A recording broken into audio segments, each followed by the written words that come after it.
Good evening, and welcome to this week's edition of Let's Talk. In the studio with me, as always, are our commentators, Marie and Tom. Good evening, everyone. Good evening. I'd like to start our discussion this evening with some personal questions. How old are you? Are you nearing retirement? Are you already retired? Perhaps you have your working life ahead of you. Anyway, one thing is for sure. The meaning of the word retirement is going to change in the future. Let's talk about this with Tom and Marie. You're right, Eric. The traditional division of life into three cycles, education, employment, and retirement, must change. People in developed countries are living longer. By 2025, in developed countries, the share of the population over 60 will have reached 26%. All these pensioners will certainly wield a lot of power. They will, Eric. But you know, experts are beginning to talk about the concept of active aging.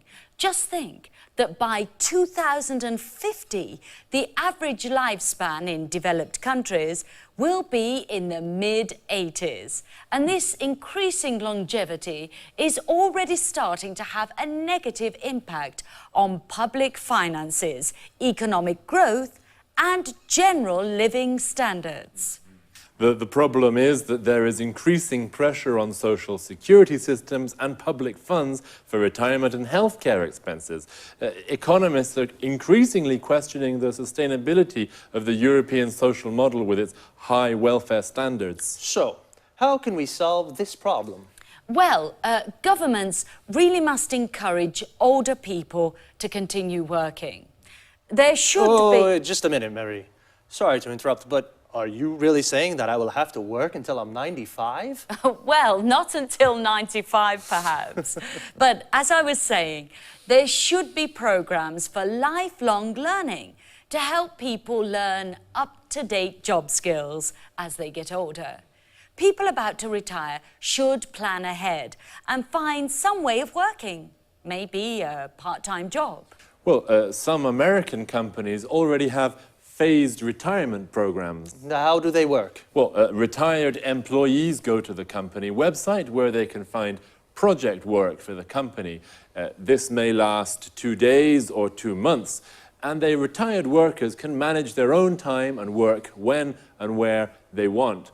If they need some training to do the job, they can go to the company website and take a short course using the internet to learn what they have to do. In this way, retired people have more money and the companies can use the skills of their retired workers. Yes, more money, but less free time. I don't think I like the idea of having to work in my retirement. And you, ladies and gentlemen, what do you think about this? Well, thank you to our commentators, Tom and Marie, and goodbye. Thank you. Thank you. Bye-bye. And goodbye to you, and see you again next week for another edition of Let's Talk.